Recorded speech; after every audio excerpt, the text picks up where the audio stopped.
Amigas, amigos, ¿qué tal? ¿Cómo están? Bueno, qué gusto, qué placer de reencontrarnos en un nuevo divague que a la sazón ya es el penúltimo del año. Parece mentira, pero este 2018 se ha ido volando. Y bueno, y hoy tenemos el enorme placer, las circunstancias así lo quisieron.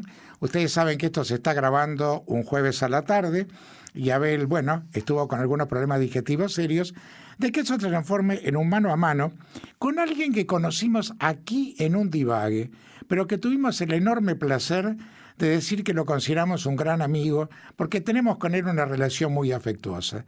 Se trata del doctor Julio Martínez, gerente general de la Asociación Española, y por supuesto hay mucho para hablar de la Española. 165 años no es un día, pero también hay que conocer quién es el doctor Julio Martínez. Julio, buenas noches, ¿cómo estás? Bueno, buenas noches, doctor Marfetán, un gusto estar por segunda vez en un divague de Musicalísimo, después de algunos años.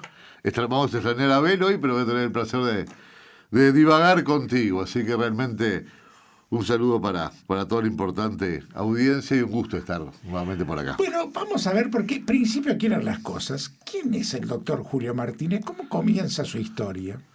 Y mi historia comienza hace como 58 años en San José. Ahí nací. En el 60, en la ciudad misma de San José de Mayo. En la República de San José. En la República de San José, como le puso mi querido amigo Omar Gutiérrez, a quien realmente lo conocí y lo traté mucho porque mi padre era tal vez el principal anunciante de sus programas en la radio de San José. Y muchos de sus programas incluso los hacía desde el comercio de mi padre, así que tenía yo una larga relación de afecto con Omar, tanto que el último espacio en televisión se lo dimos nosotros, en un programa que teníamos en Española en Canal 4 hasta hace un par de años. Los sábados a mediodía, Doctor en Casa. Exacto, Doctor en Casa, y siempre fuimos en Española auspiciantes de sus programas, acompañándolos en los momentos de mayor pico y en los momentos en que, bueno, que de repente Omar no andaba con tanto pico. Bueno, ¿y cómo estaba constituida la familia? A ver. Familia, bueno, éramos 5. Mi padre, que falleció hace unos 24 años, mi madre, que afortunadamente vive, está con nosotros, acá en Montevideo, y 2 hermanos, una hermana y un hermano. ¿Mayores, menores? Menores, yo era soy el mayor de todos. Bueno, ¿y cómo era el Comanche de la banda? Y Comanche era un tipo medio tranquilo, fui al colegio, hice escuela y liceo en la Sagrada Familia de San José. Después lo que era preparatorio, lo que ahora se le llaman quinto y sexto de bachillerato, lo hice en el liceo público de allá, el liceo departamental, que había uno solo, ahora creo que hay 3 o 4 ya, en la medida que en el otro no había. De fútbol era hincha universal, sigo siendo hincha universal de San José, aunque hace ya como unos 30 años que no había un partido. Y tenía de hobby la filatelia, siempre me gustó jugué y competí durante mucho tiempo en ajedrez también. Nunca fui un deportista muy destacado. Deporte de inteligentes. Más o menos. Después, en los otros deportes nunca fui muy destacado. Billar también me gustaba mucho. Eso hace años que no juego. Y bueno, era un estudiante tranquilo y aplicado. ¿Cómo fue tu niñez? Fue una niñez muy, muy feliz. Yo vivía en pleno centro de San José, a media cuadra de la plaza principal, en una cuadra que era, digamos, la más comercial. Estaba lleno de comercio, había nada más que 2 o 3 casas. El colegio me quedaba a 2 cuadras de mi casa, 2 cuadras y media de mi casa. La plaza principal a media cuadra, la catedral a 1 cuadra, y como todos los niños de esa época íbamos al colegio a jugar al fútbol. Después estudiábamos inglés, francés, guitarra, que era lo estándar de esa época, pero fue una niñez muy, muy feliz y aprovechable allá en el pueblo de Maragato. ¿Cómo era la relación con tus hermanos? Bueno, ahora con hermanos siempre, llevamos 1 año y medio de distancia, así que teníamos las peleas y los berrinches típicos de los hermanos que se llevan esa distancia, con gustos totalmente opuestos. Mi hermana es menor, tiene 6 años menos que yo, y yo era un poco su protector siempre. Muy bien. Ahora, viste que a veces uno de chico sueña cosas. Por ejemplo, yo nunca dije que iba a ser médico, siempre dije que iba a ser locutor. Y agarraba un palito, que era el micrófono, y repetía avisos, y mi pobre madre me decía, por favor, nene, apaga la radio. Y a veces los sueños se hacen realidad.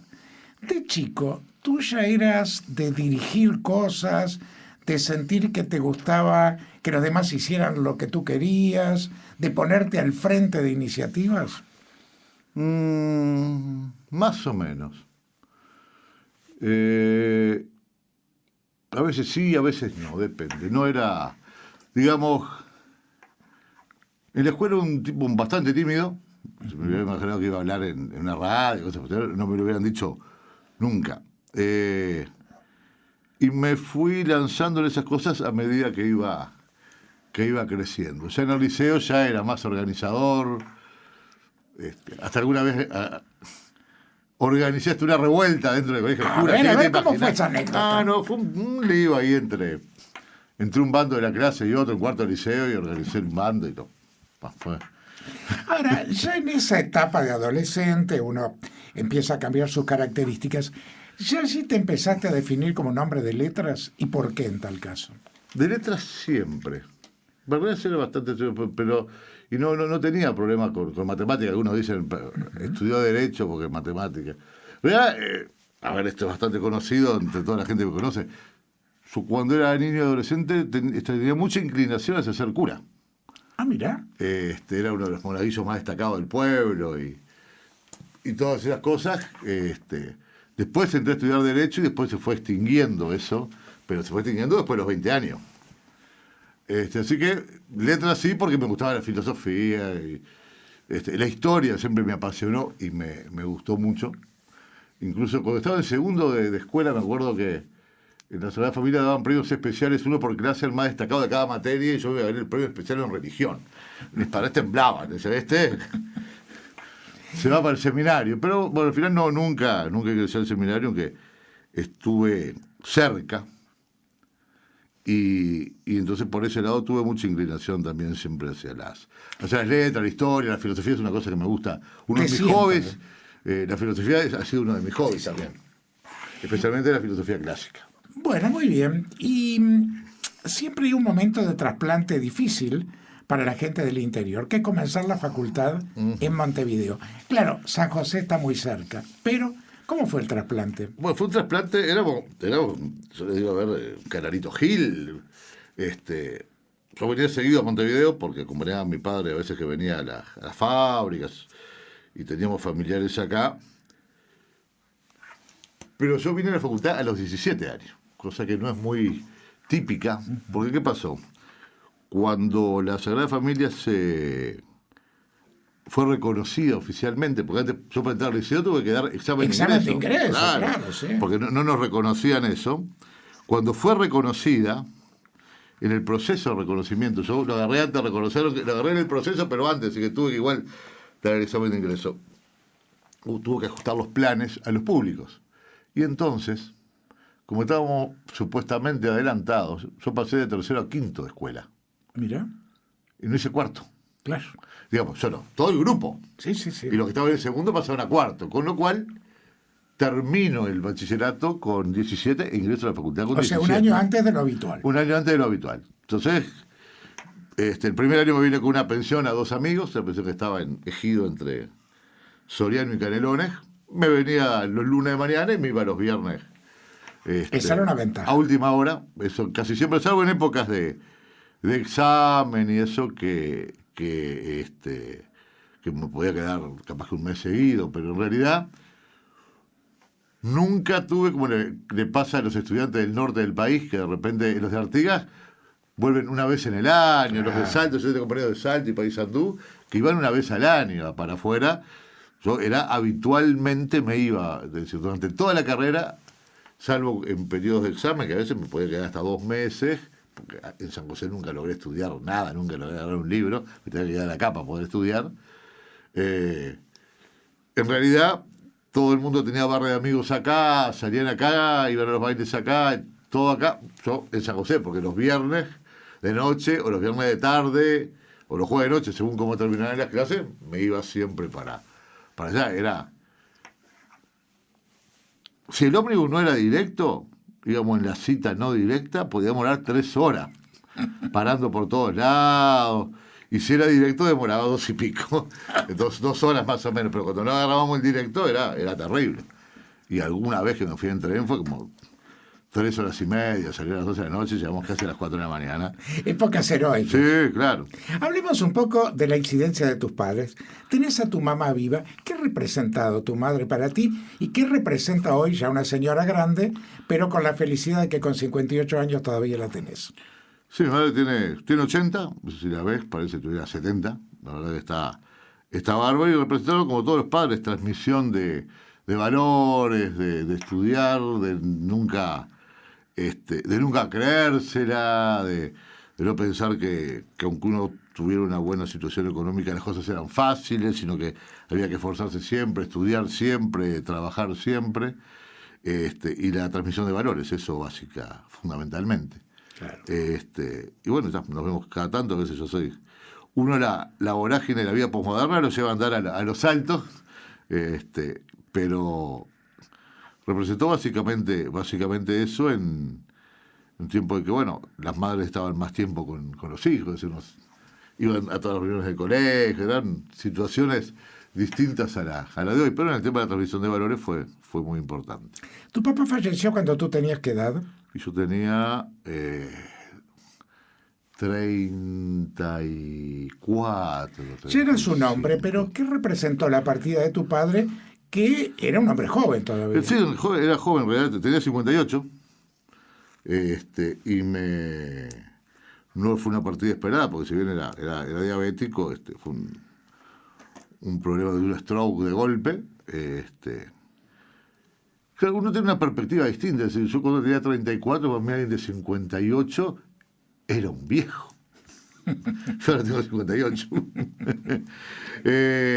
Y fue una situación en la que, como yo era el hijo mayor y varón, tenía que ponerme más firme y ser en una situación, bueno, que realmente no la esperábamos, pero ni por asomo. Fue esas cosas que a veces uno, cuando le pasan esas cosas a socios, con los familiares, y eso uno muchas veces me retrotraigo, es decir, algunas reformas que yo hice en el sistema de CTI es por cosas que siempre me quedaron. A mí mi padre estuvo 15 días de CTI. Con lo que uno más o menos va probando y va viendo. Yo no sabía nada. Aparte de no estaba vinculada. Entre el CTI de aquella época y el CTI actual. Sí, era el antiguo CTI del círculo acá abajo, en la sede vieja. Uh-huh. Y uno va viendo, bueno, cosas que no deben estar en ese tipo de atención, y bueno, y cosas que se prolongan, porque no tiene mucho sentido. ¿Cómo se desarrolló tu carrera? Bien, fue un alumno brillante que siempre tenía las mejores notas del examen que daba. ¿Y te recibís con qué edad? Me recibí con 25, me hubiera recibido con 23, pero yo, ¿quién va a contratar a un abogado de 23 años? Yo le digo a mi hija menor estudia Derecho y se acaba de recibir procuradora hace unos días. Y viene, pum, al día, le atrasa medio examen. Y yo venía a la filosofía más tranquilo y dije, con 23 años, ¿quién va a contratar a un abogado? Así que en lugar de decir que pague luego en 7, y sobreestudiaba a veces las materias, y decía, esta la quiero salvar con 3 sobresalientes, y me encaprichaba con ese tipo de cosas. Y oye, estudiaba con pase y lo hacía. Además fue una época en la que yo entré a la facultad en el 78. Es decir, que se vino en el medio de eso, todos los que éramos medios letrados, estábamos en la discusión del plebiscito del 80, las internas del 82, las elecciones del 84, ¿verdad? Y entonces, bueno, de repente uno no... Me acuerdo, un examen que no di porque nos juntamos todos para salir a hacer propaganda por él, ¿no? Nos fuimos para San José y no di procesal 1 o algo por el estilo. Pero no, fue una carrera muy buena realmente. No perdí ningún examen. Debuté con 3 sobresalientes con el primero. Y usé la facultad para aprender. Y así que tuve una buena carrera en la facultad. En aquella época eran básicamente libres los cursos, había algunos reglamentados, pero realmente me gustó mucho más el derecho de lo que pensé que me iba a gustar. Y bueno, después en el ejercicio... ¿Derecho civil o penal? A ver, el penal, esto lo hablo a veces con Maggie, con mi hija que estudia Derecho. A todos cuando estudiamos nos encanta el penal, porque el penal tiene su jeito. Después para ejercer el penal, yo creo que había ejercido penal el primer año de mi vida, los pocos meses que ejercí en San José. Mis mejores notas eran en Derecho Civil. Me encantaba el Derecho Civil y lo increíblemente es que después en el correr de la carrera profesional terminé haciendo más cosas de derecho público que de derecho civil y de derecho internacional y derecho público. Sí, algunas cosas de civil, algunas cosas de comercial. Después al final, cuando hace unos 15 años empiezo a dedicarme a derecho de la salud, ahí empiezo a retomar elementos de derecho civil. Pero realmente derecho civil era lo que cuando estaba en la facultad era lo que más me gustaba. Entonces, ¿Cuándo conoces a tu señora? a mi señora en realidad entre que era de conocerla por verla, cuando entré a trabajar en la antigua Pruna Ente Autónomo, que se debe haber sido por el 86, 87. O sea, ya te había recibido. Recién. Y digamos, conocerla como de acercamiento, se arruma un noviazgo, conocerla más. Vamos a hacer las de Abel porque este chumerío nos encanta. Eso fue más... ¿Cómo fue la cosa? Ella trabajaba en contaduría de Pluna en el 3er piso, yo estaba en jurídica en el 9º, y yo era de los malos, porque nos sacaba a hacer sumarios. Una vuelta sé que me acuerdo que declaró como testigo en un sumario. Pero nada, después estaba en la secretaría del presidente de Pluna, ahí en el entorno del año 90, por ahí, y ahí bueno empezamos a tratarnos más y bueno, y terminamos noviados y después casados. ¿Cuántos años de casados? 25. ¿Hijos? 2. Lucía, que estudia medicina, salvó su último examen antes de ayer, así que solo le queda el internado. Y Magdalena, que estudia Derecho, terminó cuarto. El lunes le dio la última nota que le faltaba de cuarto, que se recibió de procuradora, ahora le quedan dos años. ¿Qué satisfacción les queda de ver estas dos hijas profesionales tan bien encaminadas y jóvenes además? Sí, han hecho la carrera así, 4 años en 4 y 6 años en 6. Es realmente una gran satisfacción. Esta semana se me caía la baba cuando lo contaba, porque uno un día me dice, papá, me dieron, creo que la nota era de civil cuarto. Una nota de civil cuarto, y digo, sos procuradora, no sé qué. El otro día a Lucía le tocaba dar el último examen y al mediodía me avisó, colgaron el prototipo, porque después son múltiples opciones en medicina los exámenes, y cuelgan el prototipo con las respuestas en la tarde y me avisó a las 2 horas, papá, salvé con 88%, feliz, y bueno, uno se le cae la baba, y además tiene las dos vertientes mías. Una tiene la vertiente jurídica y la otra tiene la vertiente del área de la medicina. Es el resumen perfecto. Que además ellas, claro, en la española son casi incorporadas de niña, porque yo empecé en la española como directivo en el 98. Es decir, que una tenía 4 años, la otra tenía 3. Crecieron dentro de la española. Crecieron ahí, yo era miembro del consejo, iban conmigo y se sentaban en la sala del consejo directivo. Así que siempre crecieron, siempre fueron de la casa, absolutamente. Ahora, ¿qué tanta importancia tiene haber tenido una familia prototípica y crear una familia prototípica? Porque uno ve mucha destrucción familiar y un tema que preocupa muchísimo hoy es la enseñanza.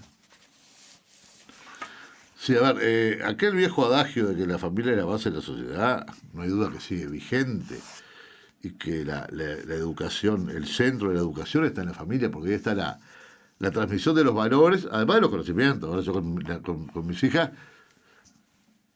llegaba de noche, estaban en el liceo o en la facultad, me decían, ayúdame papá en esto, y yo le explicaba. Con la que estudia Derecho, me hizo hacer la carrera juntos. De noche, vamos a repasar esto, explícame esto, mirá lo otro. Con la que estudia Medicina, cantidad de cosas, me la preguntaban a Por mí. competencia Por notoria. competencia notoria. Sobre todo, por ejemplo, los medicamentos. En la medida que uno compra tantos millones de dólares de medicamentos al año, termina aprendiendo. Pero ahí, bueno, va la educación intelectual, pero va sobre todo el tema de la transmisión de valores. Y y justamente uno de los problemas claves que tiene nuestro país es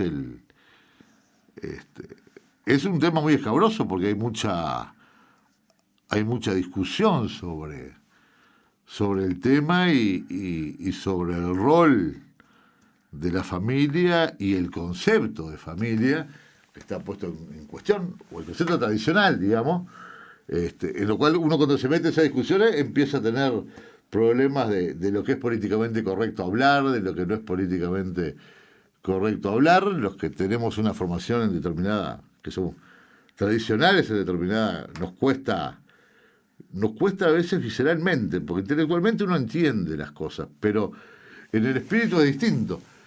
Pero yo lo que veo es que el tema de la valorización de la familia, independientemente de la definición, la puede definir como parental, monoparental, de un género o del otro, o de ambos géneros o del mismo, sin entrar en esa discusión, pero ese centro como centro, la base de la educación, es fundamental y es un primer problema que tenemos. Y después de ahí, bueno, todo el problema de educación, que viene de larga data y se profundiza y no se soluciona, es un problema importante para el futuro del país. Tú estás entre profesionales permanentemente, por tu carrera, por tu cargo, y como decías, tenés la parte jurídica por estudio y la parte médica por absorción. ¿Te preocupa el nivel del profesional joven actual? Vos sabés que se tutea al aire y todo. Pero Ay, sabés sí.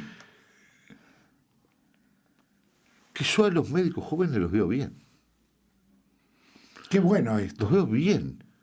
Los veo mejor de lo que algunos decían hace años que mal que salen de la facultad. Nosotros tenemos residentes de la escuela de posgrado, que son de la Facultad de Medicina, se entrenan con profesores de la Facultad de Medicina, que son médicos nuestros, son bárbaros los especialistas que están saliendo ahí. La camada que yo he visto del grupo de Lucía, por ejemplo, que ahora como practicantes, tenemos 80 practicantes de esos que entraron a trabajar en triage. Yo los veo bien. Si bien veo algunas complicaciones en lo que va a venir, para anatomía no hay más cadáveres, lo ven en PowerPoint, así que imagínate. Un problema de lo que es para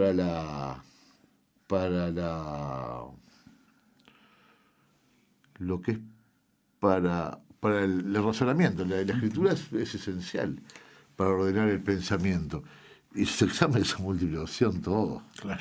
Yo tenía un profesor, el mejor profesor que tuve en la Facultad de Derecho, tal vez el mejor durante muchas décadas, y no sé si alguno lo va a igualar, que es, porque aún vive don Jorge Gamarra, el profesor de Civil 2, que decía que la múltiple opción es el examen de la gallina. Porque están los 5 agujeritos, a ver, pica en uno, pica en otro, a ver en cuál agarra el maíz. Y si viene diciendo que el azar no es tan mal elaborado, porque el que nada estudió no salva, no se recibe con múltiple opción nunca, va a perder. Pero del punto de vista de la elaboración del pensamiento, que después implica escribir la historia clínica, Claro, que no va a ser múltiple opción, por ejemplo. Claro. Esa es una carencia. Pero en los médicos lo veo que esta camada actual, joven, es buena.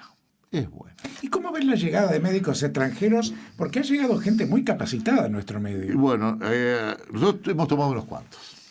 Hay cubanos, costarricenses, venezolanos, colombianos, algún pakistaní. Y hay alguna gente que dice, pusieron un extranjero. Y yo les digo a esos que la Asociación Española fue fundada por inmigrantes. Entonces, vamos a hablar de esa historia. Más allá de que no podemos omitir la xenofobia, si fuimos fundados por inmigrantes y los dirigentes nuestros, actuales, es decir, hay gente que anda arriba de los 70 años, rondando los 80, nuestros dirigentes, los inmigrantes, los que tenemos más de 20.000, que aún van estando, y sus familiares, vinieron la mayoría con una mano atrás y otra adelante. Y el Uruguay los recibió y les dio trabajo, y la española les dio atención a la salud, y muchos de ellos hoy son empresarios muy prósperos. Pero vinieron en un barquito con una valijita o un baúl y dos mangos. A buscar un futuro. Y 2 mangos. Entonces, el tema, alguna vez que lo conversamos, no tuvo pero ni lugar a duda. Entonces, es decir, no vamos a agarrar todos los inmigrantes que hayan. El tema es que hay que tomar la capacidad, hay que ver la capacitación, hay que ver los perfiles, hay que ver.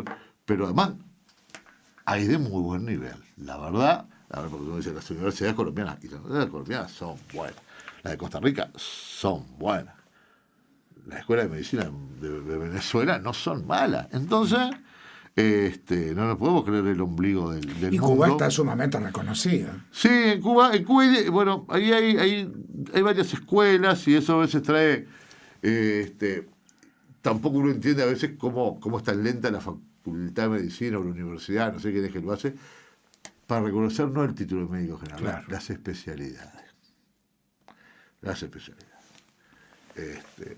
Es más complejo. Y uno dice, ¿por qué? Entonces, digamos que el tema de médicos inmigrantes, digamos, hoy no pasa lo que pasaba. Cuando yo iba a la facultad, decía, menos mal que no estudias medicina, te decía alguno, porque los médicos andan manejando taxi. Sí, fue lo primero que me dijeron a mí cuando elegí la carrera.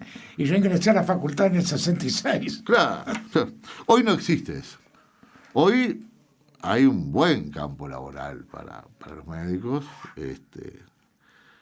Y bueno, hay tanto que de repente cuando vos te recibiste te decían, bueno, tenés que arrancar con guardia de fin de semana de madrugada. Y hoy te dicen los pibes. Por todos lados. Te dicen no. Y capaz que se te complica conseguir alguno para esas. Mirá. Bueno, antes de entrar a la etapa de la española, tú te recibís y antes de llegar a la española, ¿cuál fue tu actividad? Yo tuve actividad como... Yo llegué a la española fortuitamente, de rebote. Te cuento la actividad, pero fue totalmente de rebote. No estuvo nunca pensado el tema. No estaba ni en mis planes. Los del interior de mi edad, en nuestra época, no entendíamos muy bien el tema de tener mutualistas, porque cuando yo nací, en San José no había. La Asociación Médica de San José, creo que nació 30 años porque yo. O 28, una cosa por el estilo. Yo me hice socio de la española por el año 90, por ahí. Porque más no teníamos esa cultura. Una cultura, pues, los que teníamos una posición que nos permitía, nos atendíamos privadamente y los que estaban más mal se iban al hospital, pero no tenían. Había una sucursal del Círculo, había una sucursal de la antigua Fraternidad, que alguna gente tenía, pero después en general no había eso ya. Bueno, como yo me recibí, estuve de procurador un tiempo en el Banco República de San José, estuve en Pluna, en la estatal, primero como en jurídica, después en el área de asuntos gubernamentales, relaciones internacionales. Estuve en la privada 3 años, así que estamos llegando al año 98. Pues la privatización es en el 95. Y estábamos en Inglaterra en una reunión de consulta de autoridades aeronáuticas por un vuelo que querían poner los ingleses, que era Londres, Montevideo, Malvinas. Una discusión, por además, cómo se iba a llamar la ruta. Los ingleses decían, no pueden poner Malvinas, son Falkland. Los ingleses decían, no, tenemos que poner Malvinas. Bueno, pero es Londres, Montevideo, por Stanley. No, es Puerto Argentino. Al final, después de 5 días, alguien trajo la solución mágica, que el aeropuerto se llama Montplezán, nunca me voy a olvidar de eso, y es posterior a la guerra, por tanto se puso eso. Nunca volaron, pero me lo estábamos firmando ese tratado, habían puesto a... Ahí hubo todo un problema de Oscar Maurno con la lista tradicional que siempre había apoyado algunos líderes se peleaban con él o él con ellos, y decían que lo iban a echar, y él se abrió de la lista. Y buscó apoyo en la lista opositora, que era la 11. Y los de la 11 no tenían para armar la lista, y se venían las elecciones, ponen a uno de candidato y no tenía antigüedad. Entonces, estaba conmigo en Carlos Rodríguez Brianzo, el abogado que hoy está en la Cancillería. Y me dice, te andan buscando para ponerte en la lista de la española. Me dice, el gordo Bugallo. Me dice, doctor, lo voy a poner en la lista de la española. ¿Y qué es eso? No se preocupen, 1 horita por semana, los martes, y ya está. Me pusieron en la lista cuando resulté electo, no sabía ni de qué se trataba. Estrictamente no sabía lo que era una mutualista. Y eso fue en el 98. Tuve una directiva del 98 al 2001. 20 años atrás. 20 años atrás, marzo del 98, entramos en esa directiva, estuvimos hasta el 2001, y ahí empecé a aprender de qué se trataba. Ahora vamos a hablar de eso.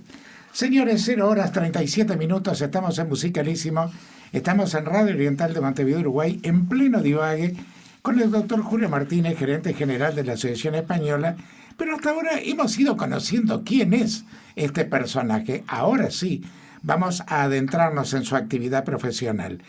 Y recuerden que estamos al mundo a través de www.oriental770.com.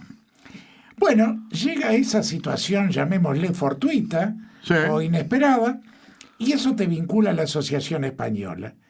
¿Cómo empieza la historia entonces? Bueno, no sabías nada de mutualismo. Nada, la historia empieza, bueno, que ese día voy a entrar, a asumir el consejo, terminé siendo prosecretario del consejo, voy a entrar a asumir y no me conocía nadie, no me dejaban entrar al área de la gerencia.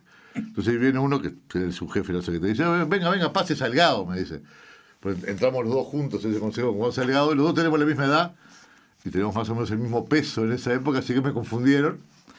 Y aproveché para entrar. Así que me pasó eso el primer día. Y bueno, ahí empezamos en un consejo directivo atípico, digamos, pero un consejo directivo en el que la mayoría tenía minoría, la minoría era mayoría, con una mayoría mixta. El presidente era José María García Álvarez, alias Bergantiños, el fundador de Bergantiños. Hoy, actualmente presidente de la Asamblea. Fue él cuando yo entro, quien me propone la gerencia de la Española es él. Después, cuando en una presidencia posterior, estaba don José Villar de secretario. Es una directiva pintoresca para lo que eran las tradicionales de la Española. ¿Y cómo era aquella Española del año 98? Y era de la época que en la salud los perros estaban con chorizo. Crecíamos 10.000 socios por mes. Ahí fue que se resolvió hacer el sanatorio nuevo. Entonces nosotros entramos con un gran desafío, que fue el tema clave. Empezamos con el sanatorio nuevo. Estaba el pozo nada más. Es decir, lo agarramos en el pozo. Y sin plata para construirlo.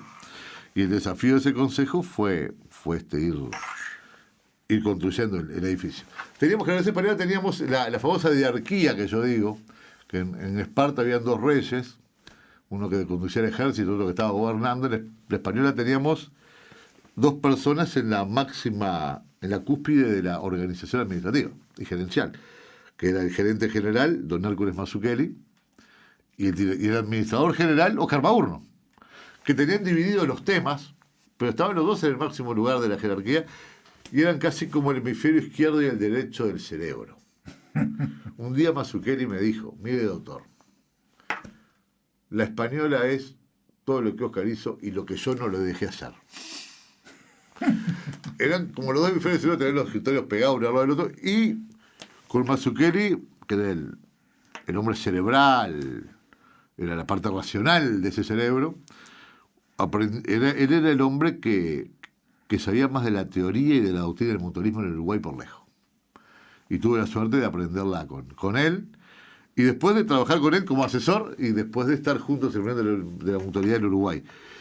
Aprender la teoría de lo que era la esencia del mutualismo, que hace que, no decir que vamos a ser ni mejores ni peores que otros, pero por qué somos distintos, está en esa esencia de la tradición mutual. ¿Cuál es esa esencia? ¿Cómo se define? Y la esencia primero es la solidaridad, que se resume o concreta la mutualidad francesa, uno para todos y todos para uno, con los mosqueteros, o, como decimos nosotros, dar lo mejor de cada uno por el bien de todos. Es decir, el mutualismo es... Porque acá viene el tema, yo no sabía ni lo que era una mutualista y las confundía, que es una confusión muy habitual, porque ¿qué es una mutualista? Una mutualista es una institución que primero es de propiedad de los mismos socios. Los socios son dueños, no son meros clientes. Por tanto, tiene organización democrática, que son esos socios los que eligen las autoridades en elecciones periódicas.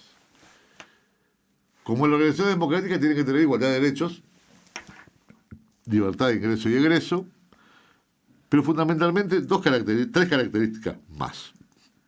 La primera es la ausencia de fin de lucro. No sé, y ausencia de fin de lucro no significa que tengan que perder plata, significa que no se reparte ganancia entre los dueños, que son los socios, no se reparte dinero, sino que bueno, todo se vuelca a la asistencia o a inversión, pero en beneficio de las prestaciones al socio. Otra clave es que eso estaba increíblemente en el reglamento de 1853, la tolerancia, la neutralidad, la tolerancia en materia religiosa, política, filosófica, gremial, etcétera. Y por último, la solidaridad. La solidaridad que se definía antiguamente como la solidaridad intergeneracional. ¿Qué pasó? ¿Qué le decía? La solidaridad intergeneracional es que los jóvenes pagan por los añosos y los sanos pagan por los enfermos. Y ahora, digamos, con este nuevo sistema del FONASA, el sistema de solidaridad cambia a una solidaridad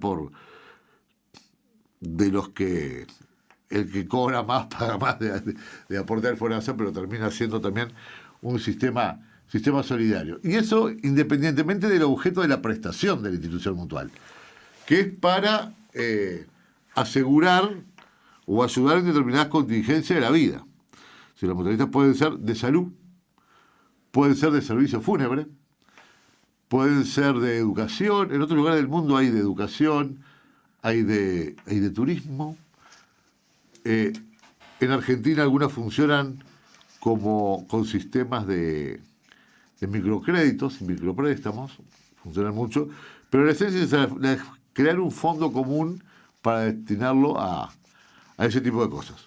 En el Uruguay, cuando nace la española,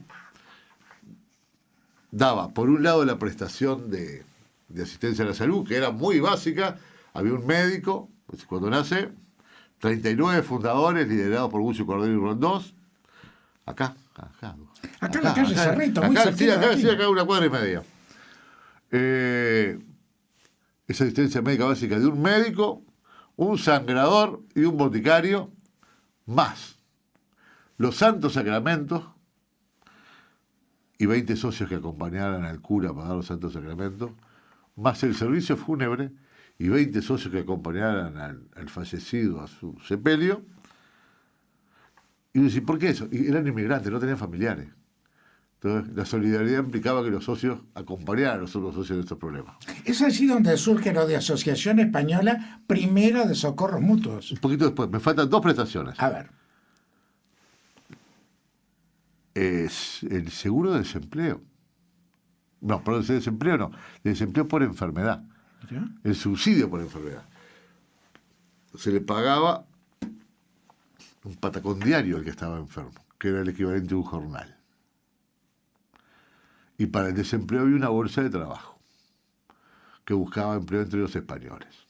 Y un aula de trabajo y un aula de educación para el comercio. Y se llama originalmente Asociación Española de Socorros Mutuos. El socorro mutuo es la esencia del mutualismo, es la ayuda mutua, el socorro mutuo, para contener contingencias de la vida, que era la enfermedad, asistencia médica y subsidio por enfermedad, el desempleo, y otras que pudieran surgir después, que eso estaba en la idea original. Ese es el socorro mutuo. ¿Cómo viene el primera? Y resulta que José María Bullo, uno de los tres líderes de la fundación nuestra, se va a vivir a Argentina. Nosotros fundan en el 1853, se va a vivir a Argentina, y en el 55-56 él funda la Asociación Española de Rosario, la segunda de Socorros Mutuos. Y después se funda la tercera, funda la de Buenos Aires. Pero después se empiezan a fundar en Uruguay, por ejemplo. En San José se funda la Asociación Española Quinta de Socorros Mutuos. Así se llama. Así se llamaba, porque cambiaron el nombre. Yo siempre me preguntaba, cuando iba al cementerio de San José, cuando era chico, entrando a la izquierda, el segundo, tercero, cuarto panteón, decía Asociación Española Quinta de Socorros Mutuos. ¿Qué quiere decir? ¿Qué quiere decir esto? Y había una asociación española de San José a la vuelta que estaba totalmente inactiva, donde funcionaba la asociación rural, y un escribano tenía el escritorio, y había un hombre que lo cuidaba, que criaba gallinas en el fondo de la casa y los vendía huevos a los vecinos. Por eso entré muchas veces yendo a buscarlo. Era la asociación española, le cambiaron el nombre, creo que se llama Instituto Cultural Uruguay Español o algo por el estilo. Y entonces por todos lados empezaron a surgir segunda, tercera, cuarta, quinta. Y en una reforma estatutaria nuestra, de 1890 y pico, 97 me parece, porque una vuelta que tuve que hacer una reforma de estatuto de la española, vi el legajo de eso en el Ministerio de Cultura, que está. Mirá. Ahí se cambia el nombre, pues entonces es la Asociación Española Primera, porque fue la primera en fundarse, y fue la madre de todo el mutualismo español en Uruguay y en Argentina. La única que siguió prestando salud en Uruguay fue la de Canelones, hasta que cuando la ley aquella llevó, la ley del 80, la 15.181, del 81, les puso a las mutualistas un mínimo de afiliados, si no tenían que desaparecer, iba a desaparecer, y entonces se fusiona, es absorbida por la nuestra, en 1983. Entonces nuestra Asociación Española de Canelones era, nuestra sucursal en Canelones, era originalmente la Asociación Española de Socorros Mutuos de Canelones. No me acuerdo si era la sexta o la octava, eso es lo que no me acuerdo ahora. Y de ahí surgió lo de primera, no era el presuntuosismo, sino bueno, la corriente se inició ahí. Y fue un proceso, hace poco encontré fue un proceso interesante, un reportaje a Ullo, o a Cordero, no me acuerdo cuál de los fundadores, en el que habla que fue un proceso de 3 años para fundarse, o 2. Pues se fue después de terminar la Guerra Grande. La gente, los inmigrantes que habían venido, ya habían quedado, tenían trabajo estable, empezaban a tener sus familias, pero no tenían asistencia médica. Lo único que había en Uruguay, en aquella época eran los ricos, contrataban médicos particulares, los operaban en las casas, eran esas cosas. Y los muy pobres tenían el Hospital de Caridad, que ahora es el Hospital Maciel, ¿verdad? Que es de 1778, es decir, es el más antiguo del país como hospital. Pero la clase media no tenía. Entonces, ahí estos pioneros españoles, 39, a una cuadra y media de acá, liderados por Bullo, Cordero y Roldós, fundan la Asociación Primera de Socorros Mutuos. Al año siguiente, los franceses fundan la Asociación Francesa de Socorros Mutuos, que en 1974 es absorbida por la Asociación Española Primera de Socorros Mutuos. Esa fue la segunda. Entonces viene esa corriente de inmigrantes con el mutualismo. Después fundan los italianos, los ingleses no. Los ingleses fundan el Hospital Británico, no por sistema mutual, es otro sistema. Se funda la Sociedad Italiana, el Círculo Napolitano. La primera corriente de inmigrantes, hay también una alemana.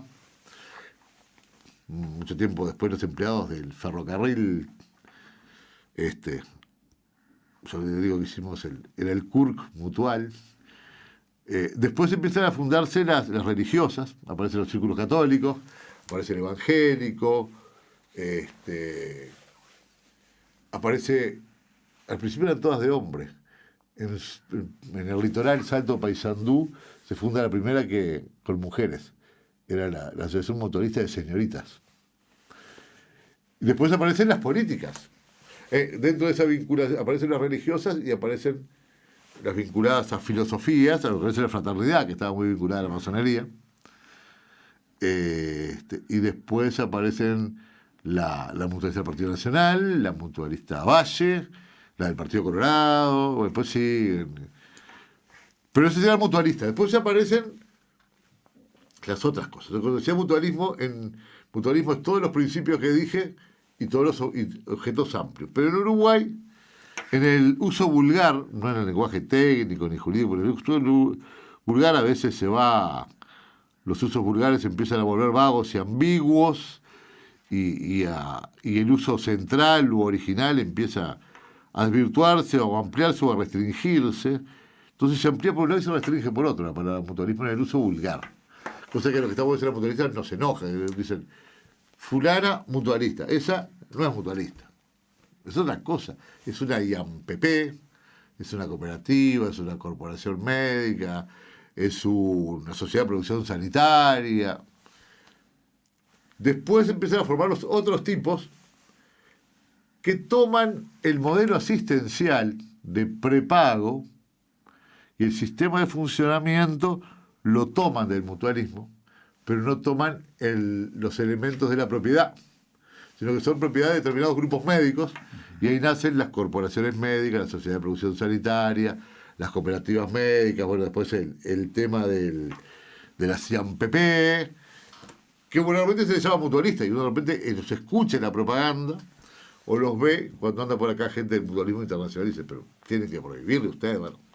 La libertad es libre, como uno dice, pero con precisión, en Uruguay se ha llamado por extensión mutualismo al sistema, a eso que estrictamente desde el punto de vista jurídico se llama instituciones de asistencia médica colectiva, las IAMC, que tienen como categorías las mutualistas, la sociedad de producción sanitaria, las corporaciones médicas, las instituciones de asistencia médica privada de profesionales, las IAMPP, y capaz que alguna cooperativa suelta por ahí va quedando. ¿Cómo va evolucionando tu carrera dentro de la española? Atípica. Todo atípico. Totalmente atípica. Si alguien te hubiera hecho soñar con esto, No, ¿se te hubiera pasado algún día por la mente? No. Si yo entro de directivo de rebote, ahí empiezo a aprender, me empieza a gustar, empiezo a aprender bastante derecho sanitario. Creo que paso a ser de los que saben más en el país. No voy a decir si soy que sé más que otro, pero de los que saben, o de los que sabía más, hoy ya hace 8 años que no ejerzo la abogacía. Y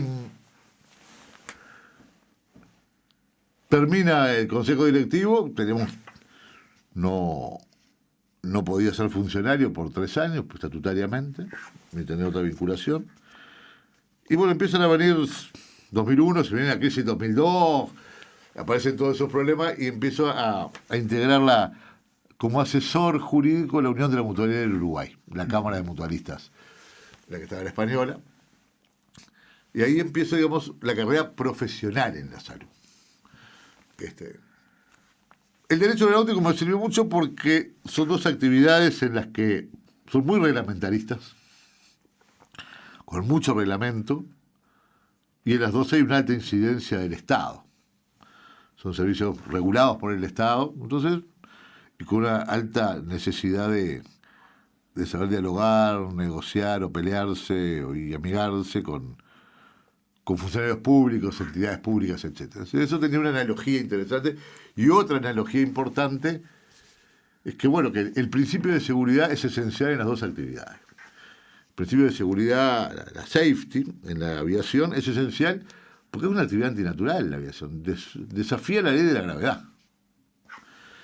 Y en la salud, el principio de la seguridad, para la seguridad del paciente, en el sentido amplio, no solo en los protocolos de seguridad, sino en todo lo que implica la necesidad de una seguridad, porque también desafían las leyes de la naturaleza cada rato.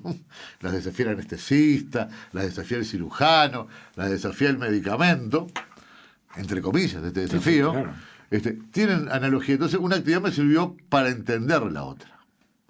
Bueno, empecé a estudiar, vinieron las famosas negociaciones del 2001, del 2002, cuando apareció la quiebra de una cantidad de instituciones. Entonces, fue un momento en el que uno aceleradamente tuvo que agarrar mucho training. Y después, todavía estaba, además en el español, en la Asamblea Representativa, y poco a poco, casi sin darnos cuenta, me voy cada vez involucrando más como asesor en la española. y tomando, digamos, todos los aspectos corporativos, digamos. Pues se podría decir, a nivel empresarial mundial sería lo que es un abogado corporativo, o te diría los aspectos institucionales. Yo generalmente no intervenía en juicios, salvo en uno, sino en todas las relaciones con el Estado, con el Ministerio de Salud Pública, el Fondo Nacional de Recursos. Entonces ahí, y en el asesoramiento interno de eso, más o menos a partir del 2005, 2006 me empecé a involucrar, casi empieza a ser esa mi principal actividad y yo a dejar las otras actividades en un proceso paulatino. Ahí integro durante 7 años la Comisión Administradora del Fondo Nacional de Recursos. A partir del 2005, ¿verdad?, que se crea, cuando aparece el primer gobierno de Tabaré Vázquez, se convoca el Consejo Consultivo para el Cambio del Sistema de Salud. Yo integro ese consejo y además integro todas las comisiones por representación de la UMU y de la Española, todas las comisiones que habían, lo cual implicaba que tenía una tarde, todas las tardes durante la semana una comisión distinta, lo cual me involucró mucho en la reforma y pasé a integrar también la comisión del formulario terapéutico de medicamentos. Entonces a poco empezó a ser cada vez mi principal actividad, cada vez empecé a trabajar, ya estaba jubilado Mazzucchelli, que se jubiló en el 2001, empiezo a trabajar más de asesor directo con Óscar Magurno en casi todos los ¿Cómo era temas. la relación con don Óscar? Era una relación atípica. Al principio nos costó extendernos, dos tipos con dos formaciones. Porque parecen dos personalidades completamente diferentes. Sí, los dos por tres gritamos y pegamos arriba de la mesa. Pero es decir, cuando yo entro al consejo, el administrador general, él tendría, si viviera ahora, tendría ahora 89 años, ¿verdad? Es decir, que me lleva como casi 30 años. Éramos de dos generaciones distintas, con dos formaciones totalmente distintas. Primer año yo el tipo no lo entendía por ningún lado, y era a mí menos. Con el tiempo empecé a entender por qué la española funcionaba así, cómo era la tradición. Y empezamos a tener una muy buena relación, y realmente, cuando me ofrecen agarrar la gerencia, me animé a agarrarla por todo lo que había aprendido al lado de él, trabajando diariamente 3-4 horas por día en los últimos 4 o 5 años. Entonces, tengo una relación que no era ni de fútbol, ni de política, ni de filosofía, pero de mutuo respeto, de entendimiento y de colaboración en el trabajo muy grande. Fue una etapa muy fructífera para la española. Sin duda. La española tiene un primer cambio importante en la década del 60, cuando se acaban los líderes monárquicos republicanos.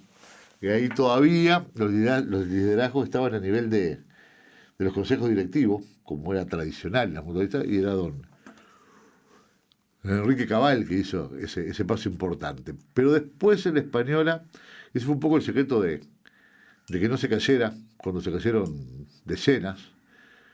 Después el liderazgo lo agarra la gerencia. Lo va agarrando de a poco, gerencia, Mazzucchelli y Óscar, con su fuerte personalidad.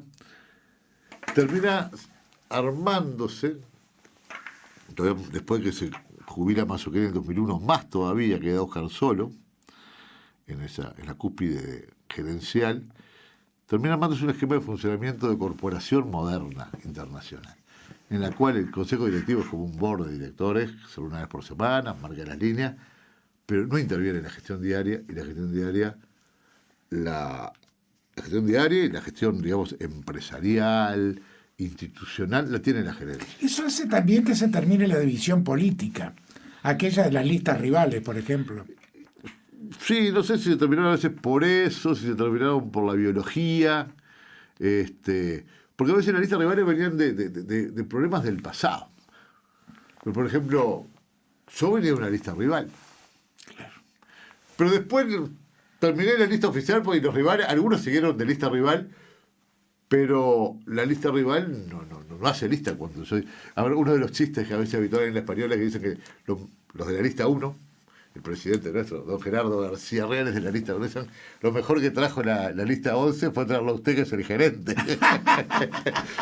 Y yo en chiste les decía en marzo de este año, o sea, el día que fue el Consejo Directivo, que justo coincidía con los 20 años de la elección ese día, entendés, es el chiste, digo, presidente, hoy quiero celebrar y recordar que hace 20 años nosotros en la lista 11 ganamos las elecciones.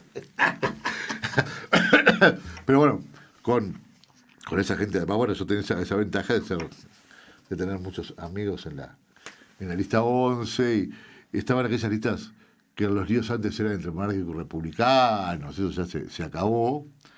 Y bueno, y veremos, digamos, en una democracia puede surgir el tema de listas rivales, pero es saludable y es sano que en la democracia haya competencia.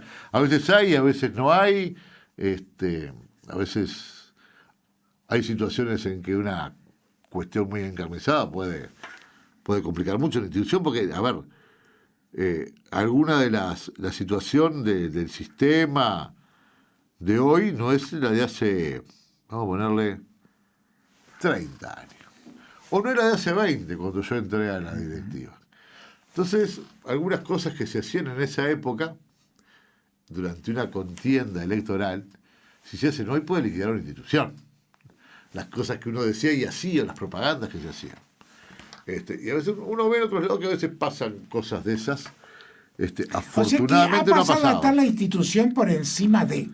Sí, eso siempre ha estado. A ver, nunca nada puede decir de que en el futuro no puedan pasar otro tipo de cosas, pero hay un núcleo duro muy, muy importante de mucha tradición, que es la que mantiene la esencia de la institución.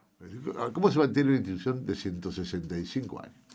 Y por la tradición entendida en el buen sentido de la palabra. La tradición es mantener los valores esenciales y ir cambiando las cosas que son accidentales o no esenciales. Por eso estamos en Radio Oriental acá de la iglesia, esa definición es de un teólogo. Esa definición es de Karl Rahner, o de Congar, no me acuerdo cuál de los dos. Es un libro que leí en francés hace 40 años, cuando una disputa con Lefebvre, que Lefebvre sostenía que la tradición, entonces era de Congar el libro, le decía, dicen, la tradición no son las cosas adjetivas, no son las cosas de detalle, la tradición es las cosas sustanciales, no es tradición que el cura se ponga la sotana o no se la ponga, o que la misa la dé de espalda y la haga en latino o en español. La tradición son los valores esenciales. Y la española, cuando yo estudio la historia de la española, que la he estudiado mucho, para entender el porqué de la española, para no apartarnos del porqué, y para la planificación y en lo que vemos hacia el futuro, seguir esa línea de ¿por qué 165 años? Porque la tradición tiene la continuidad y el cambio, la continuidad de los elementos esenciales de la solidaridad, de los valores mutuales, y el cambio y la adaptación permanente a los tiempos sociales, políticos y tecnológicos. Esa es una clave de la perdurabilidad española. Pero en esa clave está el núcleo duro de la española, que viene de la fundación. Los inmigrantes, sus familiares, los funcionarios, sus familiares, son más de 70.000 de los socios de la española, de 80.000. Y esa gente mantiene la tradición. A veces uno dice, pero ¿por qué el estatuto dice que el presidente tiene que ser español? Solo el presidente tiene que ser español, pero no es la española primera de Socorro Mutuo. La institución fundada por españoles más antigua de América. Porque dice, el Centro Gallego tiene 30 y pico de años menos que nosotros. Entonces, ese núcleo duro asegura la tradición y asegura el mantenimiento de esos valores. Y los van transmitiendo, porque los transmiten, es gente que la siente como propia. A veces los socios más nuevos, familias más nuevas que vienen, a veces eso no lo entienden mucho. Y se puede llegar a esta paradoja. Cuando miramos las encuestas de satisfacción, los más enojados son los más tradicionales, porque son los más exigentes. Los más nuevos, los que no vienen de la tradición nuestra y que comparan con otras cosas, son los más contentos siempre. Los nuestros son los más exigentes de todo. Señores, 1:00 a.m, 5 minutos, estamos divagando con el doctor Julio Martínez, gerente general de la Asociación Española. Y bueno, aquí estamos en Radio Oriental, como siempre, Montevideo, Uruguay. musicalísimo su divague tradicional al mundo a través de www.oriental770.com. ¿Qué te preocupa del sistema hoy, Julio? El sistema. Bueno, ahí hay cosas complicadas en el sistema. Yo creo que alguien me preguntaba justo ayer, ¿el sistema desaparecerá? Difícil. Hay cosas en las que no hay marcha atrás. En que haya un Seguro Nacional de Salud financiado por la Seguridad Social, lo que vulgarmente se conoce como FONASA, no parece que vaya a desaparecer. Podrá tener retoques. Yo creo que el sistema tiene 10 años de implementado y hay muchas cosas importantes que se han logrado, pero creo que, por ejemplo, el desafío del cambio de modelo de atención, estamos lejos todavía de cumplirlo. ¿Y estaba capacitado el sistema para un cambio tan radical? Yo creo que, bueno, vos sabés que yo creo que no es tan radical como se pensó, como se cree. A ver. Pero dice, ahora con el sistema las tienen mucho más reguladas que antes. Mentira. Eso porque no le hicieron las decenas de decretos que teníamos, la mayoría de las regulaciones que hay ahora, y algunas son reformulaciones de las que habían. Por ejemplo, la publicidad de las mutualistas estaba sujeta a autorización, estaba antes sujeta a autorización. El Estado fija las cuotas, el Estado fijaba antes las cuotas. El Estado fija las prestaciones, el Estado fijaba antes las prestaciones. Hubo el tema del corralito, sí, el corralito no, el corralito lo inventó Jorge Valle en el 2001. El Estado controla y regula mucho, siempre controla y regula mucho a las mutualistas. Siempre. A ver, no nos podemos olvidar, la ley del 15.100, las leyes anteriores del mutualismo eran todas en época de golpe de Estado. Terra, Valdomir y en el año 80. Es decir, que no eran leyes liberales en las cuales el Estado regulaba poco, no. Hiperregulado. Eran decretos, punto. Hiperregulado. Y cantidad de cosas que cuando uno venía de afuera de la salud decía, estos decretos son todos inconstitucionales, estos decretos restringen toda la libertad y todo el mundo se acostumbró. Entonces, tiene muchas cosas buenas, tiene otras no tan buenas. A veces en la ejecución, yo creo que la ley es muy buena, realmente. Y a veces la ejecución no se ha redondeado en todos los elementos. Por eso te digo, en el cambio del sistema del financiamiento, al principio fue muy complicado porque como no había plata para pagar el FONASA por toda la gente, tenía que optar por los jóvenes o los viejos. Optaron por los jóvenes y las instituciones que tenemos muchos viejos sufrimos un déficit muy importante hasta que se terminó de financiar los jubilados, que fue hace 2 años. Y eso fue, para nuestra institución y para otras, complicado. Y yo entré en la gerencia justo en plena complicación. Y el cambio de modelo de atención yo creo que no se ha redondeado. Es decir, seguimos siendo un país de hiperespecialización, en lo cual el médico de referencia que se intentó imponer no ha funcionado, porque hay cosas que son culturales. Es decir, en Uruguay la gente, tan cultural como dice, bueno, existe el derecho humano a la elección del médico. Si existe el derecho humano a la elección del médico, lo violan en toda Europa y en Estados Unidos. Es decir, habría que mandarlo a toda la Corte Penal Internacional, más o menos. Porque nuestro sistema, que algunos lo pensaban como un sistema más estatal, terminó tomando el modelo del mutualismo en sentido amplio. Entonces es totalmente atípico respecto de otros sistemas del mundo. Vamos a España. Vamos a Galicia, que son provinciales. En España son de las autonomías los servicios de salud. Vamos al Sergas de España. Estuve en Estonia hace poco. El de Estonia, más difícil todavía. Vamos al de España. Y en España, ¿cómo se atiende? Y uno le toca, tiene que ir y atenderse siempre con el médico de primer nivel de atención que le toca geográficamente. Y cuando le dan el pase al especialista, es el especialista que le toca, no lo puede elegir. Y lo mismo pasa en otros lugares de España, pues lo he visto, por ejemplo, en la Comunidad Valenciana, lo vi en Francia, en Alemania, en Estonia.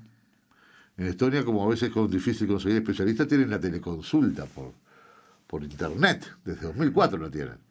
Entonces de repente le dan para especialistas dentro de 4 meses y mientras tanto tienen una videoconsulta.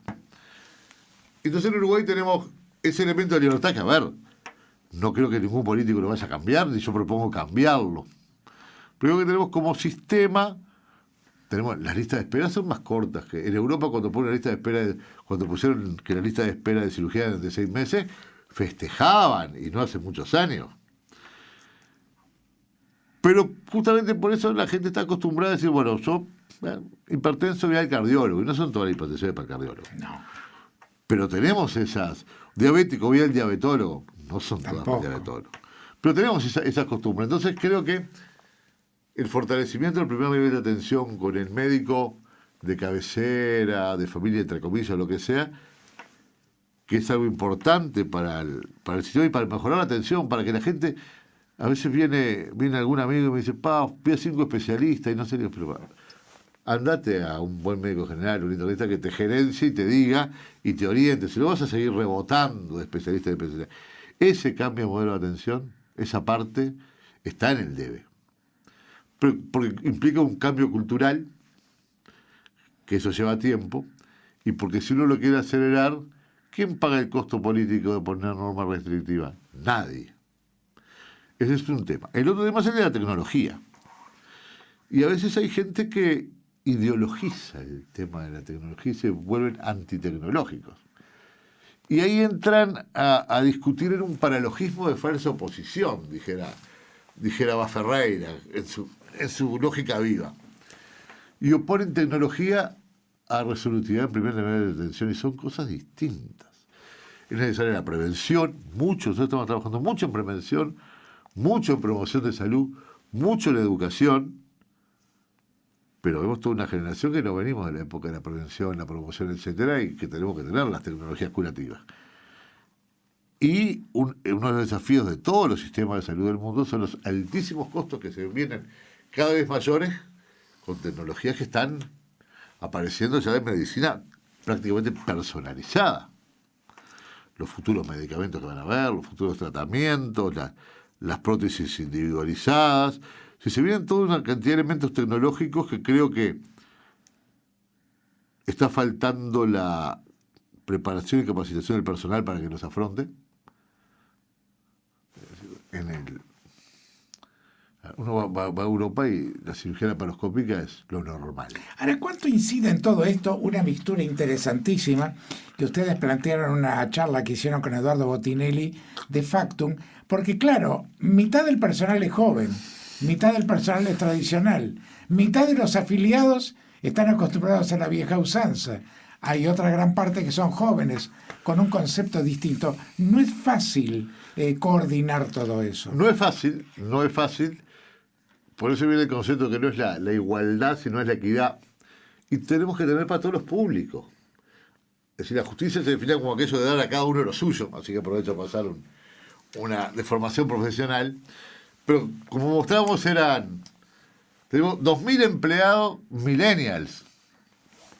2.000 de la generación anterior de la X, y somos menos los baby boomers todavía. Pero entre los médicos, los baby boomers son la mayoría todavía. Tenemos solo 600 médicos millennial. Y cada uno tiene distintos conceptos de cómo cuidarse de su salud. Por eso hicimos el estudio con Bottinelli, el estudio de las generaciones. Fue interesantísimo. Un estudio que lo hicimos por los problemas de manejo de los empleados. Que yo les decía ese día, tenemos reglamentos hechos no para mi generación. Tenemos laudos hechos no para mi generación.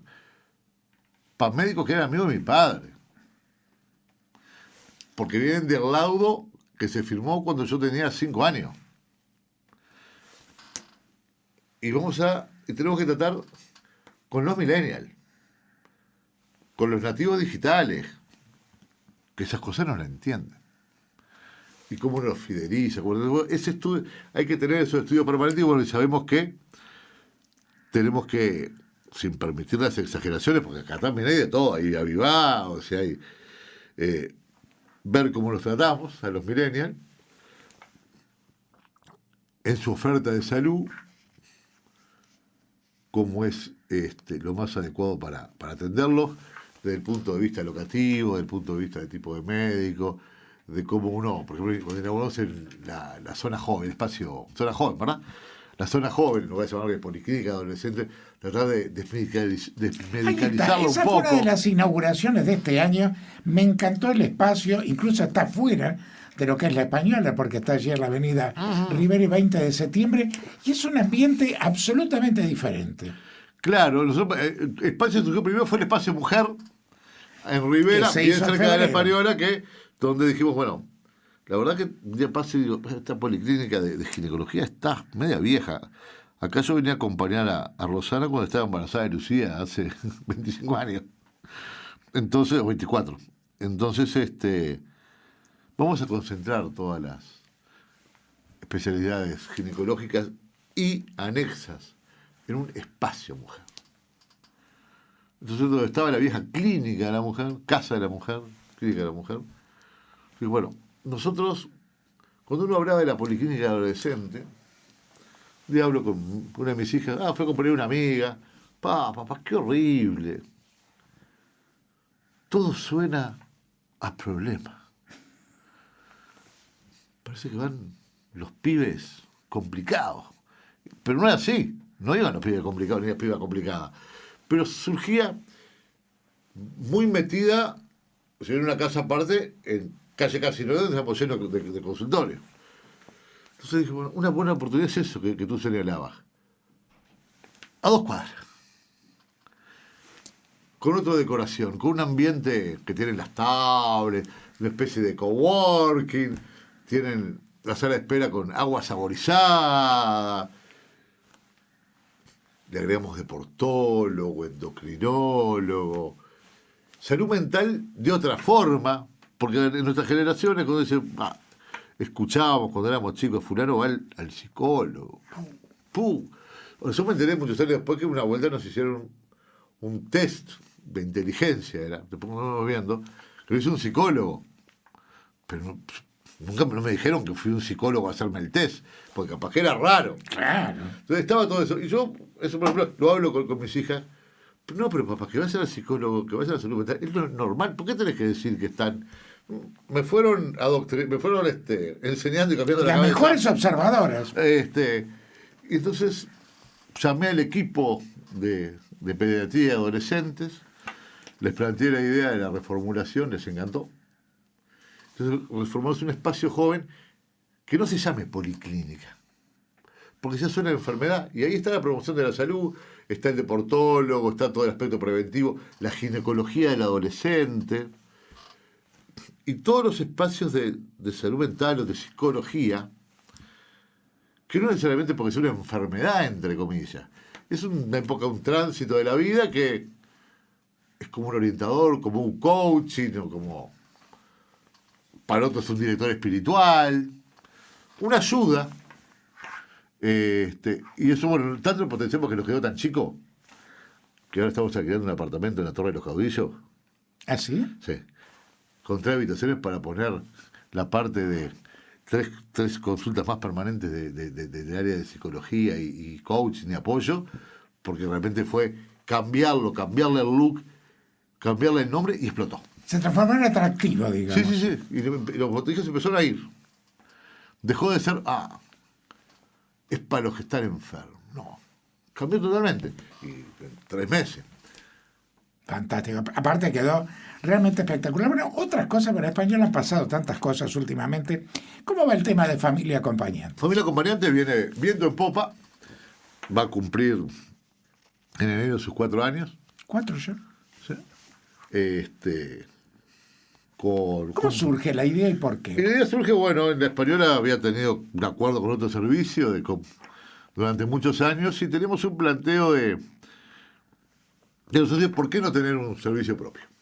Y yo me acordé de un viejo aforismo jurídico que decía que lo accesorio sigue lo principal. Latín es accessorium sequitur principale. Si damos la prestación esencial, ¿por qué no podemos dar la prestación complementaria? Por eso ese círculo que pusimos en familia, te atiende, te cuida, te acompaña. ¿Quién te atiende? El médico. ¿Quién te cuida? Hay algunos que no entienden, en la publicidad te dice cuidamos. La esencia del cuidado es la enfermería.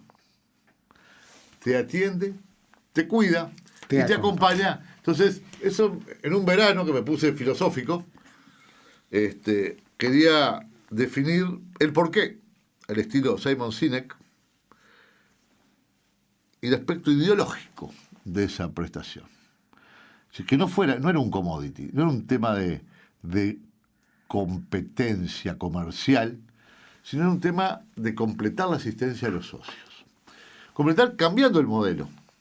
Primero, no somos una institución con fin de lucro, por tanto, la empresa tiene que ganar dinero para volcarle a la española, pero no tiene que ganar tanto como para no ser tan poco accesible o hacerla más accesible. Después otro elemento importante, las empresas comerciales pueden poner barreras de acceso, pueden hacer selección adversa. Nosotros no. En la española, yo no le puedo decir a un socio de la española que no lo puedo afiliar o le tengo que porque está enfermo, o que no lo puedo afiliar por la edad. ¿Por qué? Y porque no es por la esencia del mutualismo. Es una sociedad anónima, accede al 100% de la española, pero funciona bajo los principios mutuales. Entonces yo no puedo. Es decir, los seguros privados, si uno va y voy yo, 58 años, diabético, no me van a tomar. Y los servicios acompañantes podrán tener restricciones, o no sé, porque no estoy haciendo benchmarking todo el día. Pero sé que en algunos le dice, bueno, determinadas enfermedades preexistentes sí, determinadas no. Yo un socio de la española con enfermedad preexistente, no le puedo decir que no. Porque, a ver, no me lo admiten los directivos, no me lo admite la tradición. Hay una asamblea de 250 personas en la representativa y después vienen a votar en las elecciones, que son los que mandan. Claro. Y otro elemento. Nosotros no llamamos a la enfermería 24 o 48 horas después que la persona se viene a internar. Entonces pusimos servicio inmediato. Tenemos el personal de RTL esperando que llegue. Y también eso cambió el mercado, porque muchos empezaron a cortar los tiempos y a tenerlo también. Es decir, eso benefició a toda la gente. Pero nuestro modelo no era concebible lo otro. Me dice, pero vos estás loco, vas a estar pagando. No es concebible otra cosa para nosotros. Entonces, bueno, con eso tenemos un crecimiento explosivo, altísimos índices de satisfacción. ¿Era lo que ustedes esperaban o superó las expectativas? Superó las expectativas. La superó, anda muy bien. Hace poco estuve entregando los diplomas de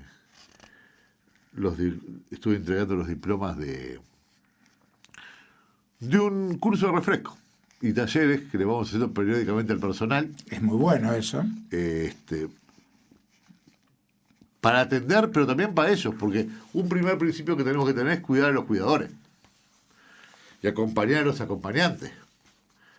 Y ellos es gente que está todo el día en una situación de estrés. Es decir, están acompañando personas que andan bien, pero también están acompañando personas en los últimos días del tránsito de la vida. Y eso hay que entrenarle, hay que ayudarle a la gente. Si fue una de las cosas que más pidieron, y tenemos talleres y tenemos grupos de apoyo para esos elementos. Así que familia anda realmente bárbaro, en Montevideo, algo en Canelones también trabaja, y ha sido todo un acierto nuestra institución. Lo podemos haber abierto dentro de la española, porque en la española tenemos el servicio fúnebre que está adentro. Puede estar adentro, puede estar afuera. Decidimos abrirlo afuera por razones organizacionales. Y además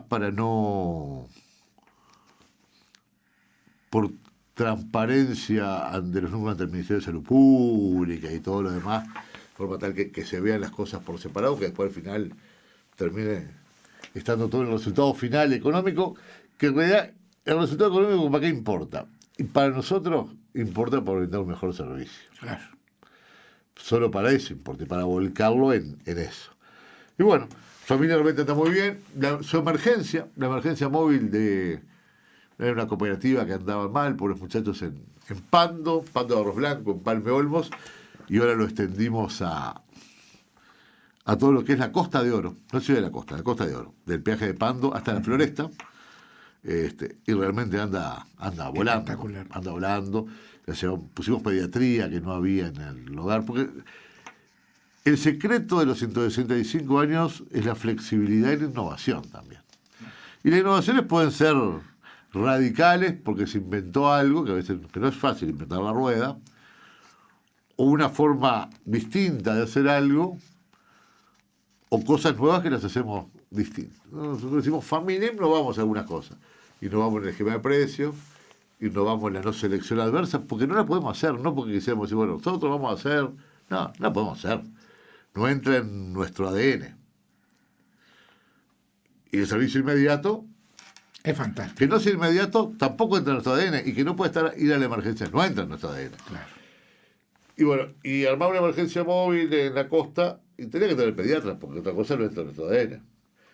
Entonces, bueno, a veces hay gente que se enoja. Bueno, eso pasa siempre. A veces hay uno que pierden en la cancha y quiere ver si pueden hacer algo en la liga. Pero, ladran Sancho, decían unos. Y hay cosas que, el tema es ese. Si uno no entiende el espíritu mutual, hay cosas que a veces no entiende. Pero cuando eso nosotros lo hablamos o lo ven los socios nuestros, sobre todo, yo diría casi el 60%, que son los de toda la vida, eso lo entienden al toque, o racionalmente, o instintivamente, o emocionalmente, enseguida se dan cuenta y no hay que explicarlo. Cuando se mira de afuera, porque ¿qué es el tema? A nivel mundial, cuando voy a una asamblea de la AIM, yo voy poco a las asambleas de la AIM. Este año fui a una, hace años que no iba, fui a una Estonia. Cuando se habla de mutualismo a nivel global, se está hablando de economía social. Entonces, a veces es difícil concebir que una empresa de economía social es una de las que tiene más empleados en el país. Claro. Y de una facturación altísima anual. Entonces uno piensa, pero es economía social y es economía social. Creció en la escala, pero es economía social. Entonces, cuando abrimos un servicio, ahí tenemos que tener eso orientado. Que cometemos errores, cometemos siempre. Que no podemos arreglar todos los problemas, no podemos arreglar todos los problemas. Que a veces nos critican injustamente, a veces sí, y otras veces nos critican bien. Y a veces hay alguna cosa en Facebook, y me pesco unas broncas bárbaras. A veces me pesco la bronca y digo, pensar que arreglamos todo esto, y justo esto no lo pudimos arreglar, y esta foto es la que me metieron en Facebook. Y a veces vemos alguna cosa y decimos, mirá el error que tenemos acá. Vamos a arreglarlo. Otra cosa bien interesante que tuvo la Española este año fue la inauguración del jardín infantil, en un horario inédito para que el personal pueda trabajar tranquilo. Sí, ahí estábamos con el tema de... Tenemos que cuidar al personal. Richard Branson, el líder del grupo Virgin, dijo un día que dicen que lo más importante son los clientes. No, dice, lo más importante es el personal y ellos cuidarán de los clientes. Entonces, nosotros tenemos un área de recursos humanos que es el área de Departamento de Promoción Social, donde cada vez llegan más pedidos de necesito cambiar una hora por el problema de que buscar al niño o a la niña a la escuela o guardería. Necesito cambiar media hora para acá. Por favor, no me pasen la falta, porque hoy la abuela no se pudo quedar. Entonces, ya le planteé al consejo directivo. Si ponemos una guardería, cuando yo estaba en el consejo habíamos votado por una guardería, y por las cosas de la vida nunca se puso. Bueno, ahora se llama Centro de Educación Inicial. El consejo lo aprobó por unanimidad enseguida. No, hay que hacer comprar una casa. Y entonces, ahí les tiré un desafío a los sindicatos. Al sindicato de los médicos de la española, que se llama ATAE, Asociación de Técnicos de la Española, y al de no médicos, AFAE, el sindicato que pertenece a la FUS. Vamos a ser solidarios todos acá. Ustedes nos prestan la plata en las cajas de auxilio que tienen muchos millones de dólares guardados. Ustedes prestan la mitad cada uno. Nosotros en 5 años se lo devolvemos. Reajustable por unidad indexada, pero sin intereses, porque es solidario esto. Y vamos a cobrar hasta el 6% del sueldo nominal, no más, con un límite de 110.000, creo que es 16.000 pesos. Con lo cual, una limpiadora con 600 pesos tiene guardería mensual, 650 pesos. Y después dije, bueno, pero vamos, la familia de la española,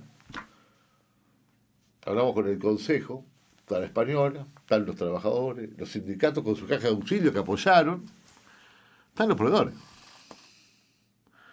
Y yo voy a cantidad de comidas políticas de 100, 200 dólares la entrada, se llena, los voy a todos los proveedores. Y si hacemos una cena solidaria con los proveedores, loco de la vida. Allá fueron los cíngaros, no nos cobraron nada. Fue la murga de los experts, que ganó el carnaval, ¿cómo es? Los saltimbanquis son. Sí, saltimbanquis. Saltimbanquis, fueron los saltimbanquis, fue el cachete con los saltimbanquis, otro grupo que nos acompañó, Jorge Bahillo, que hizo de maestro de ceremonia, teníamos pelotas como sponsorización principal de la selección uruguaya, pelotas, camisetas, y además también de Peñarol, de Nacional, Danubio, Fénix, llenamos el Lato. Metimos como 1.500 personas. Y bueno, pero tenemos que dar el ejemplo también, nada de contratar mozos. Contratamos la mitad de los mozos. El resto éramos los gerentes y los directivos. Nos metimos mozos y entonces eso también financia una parte importante de los costos operativos. Y así lanzamos la guardería Centro de Educación Inicial Pequeños Doctores, que por vino y no entendían nada en el ministerio. ¿Cómo un centro de educación inicial abre a las 5:30 de la mañana hasta las 12 de la noche y cierra a las 12:30 de la noche? Y en la salud, a ver, y no está funcionando las 24 horas porque no han habido pedidos. Si hubieran más de 2 o 3 pedidos, explicamos, afortunadamente la ministra de Cultura es una médica que viene del Ministerio de Salud Pública y entendió. Esta es la primera guardería o centro de educación inicial que funciona todo ese horario, los 365 días del año. Porque la enfermería trabaja todo el año, los limpiadores trabajan todo el año, los médicos trabajan todo el año. Y la verdad que ha sido un éxito entre el personal, hemos solucionado una cantidad de problemas, tanto éxito que ahora estamos teniendo que comprar otra casa más para agrandarla. Señores, 1:00 a.m, 34 minutos, el tiempo ha transcurrido rápido, pero todavía tenemos algunas cosas para charlar. Este año se inauguraron algunas policlínicas espectaculares. Hablábamos de la de Pinamar, que fue la primera en enero. Se inauguró una policlínica magnífica en Colón. En Colón. Y hace muy pocos días, aquí en el centro, en el edificio California. ¿Y cómo va ese proceso de descentralización acorde a la nueva estructura del sistema de salud? Hoy tenemos, con estas que tú nombraste, 25 sedes descentralizadas. Así que hemos abierto unas 14 en los últimos... Cuando tradicionalmente eran 4. En Montevideo eran 4. En las 4 de Montevideo. Y en el interior, Canelones, Paso Carrasco, Las Piedras, Pando, Solimar, Salinas, Atlántida, Piriápolis, Punta del Este. Un oyente me mandaba un mensaje. Atlántida Dice, no era tradicional, ¿por qué no están en San José? Digo, bueno, en San José hay una policlínica en la entrada de Playa Pascual que se comparte con Grenca.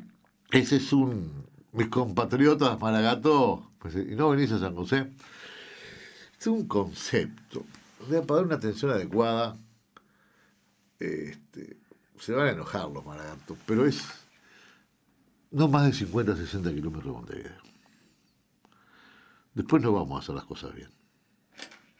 Está clarísimo. O sea, nosotros tenemos una policlínica en Punta del Este, una en Piriápolis, son lugares de veraneo, donde va mucha gente de Montevideo para ahí. Hay mucha masividad allí, ¿no? Pero por ahí un poco saliendo del paso, capaz que si San José fuera muchos socios por 1 o 2 días o 30 días en el año, tenemos que tener una policlínica. Capaz que un día instalamos en San José, la verdad no está en mis planes realmente, no está. Conozco la realidad sanitaria de San José, conozco la Asociación Médica de San José. En realidad yo nací de hecho en ese sanatorio, que no era Asociación Médica, y que en realidad es una oficina, que es donde nací yo ahora. Tiene un sanatorio grande, bien puesto. Pero en el interior siempre también están esas cosas, la gente que se hace de la local, y la gente que no puede nivel al local pasa en todo el país. Conozco gente de San José, pero en realidad yo no está en nuestros planes.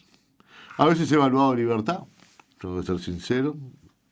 Estaría en el radio. Está en el radio, en el que uno puede hacer fácilmente los traslados porque el tema, uno me dice, instalen esa cosa, que voy a instalar un observatorio no tiene mucho sentido. Pero es que es para ir a poner una policlínica, no voy a poner un tomógrafo, un resonador y medicina nuclear. Entonces realmente no está en nuestros planes. Lamentablemente, mi pueblito, mi pueblo, mi ciudad, San José de Mayo, no está en. Bueno, otra de las cosas muy importantes fue la inauguración de un centro oftalmológico de primerísimo nivel. Ah, sí. Una cosa que venimos trabajando 2 años. Lo primero que viene a solucionar es la accesibilidad económica del famoso tema de las cataratas. La accesibilidad económica a la facultificación y a las técnicas modernas.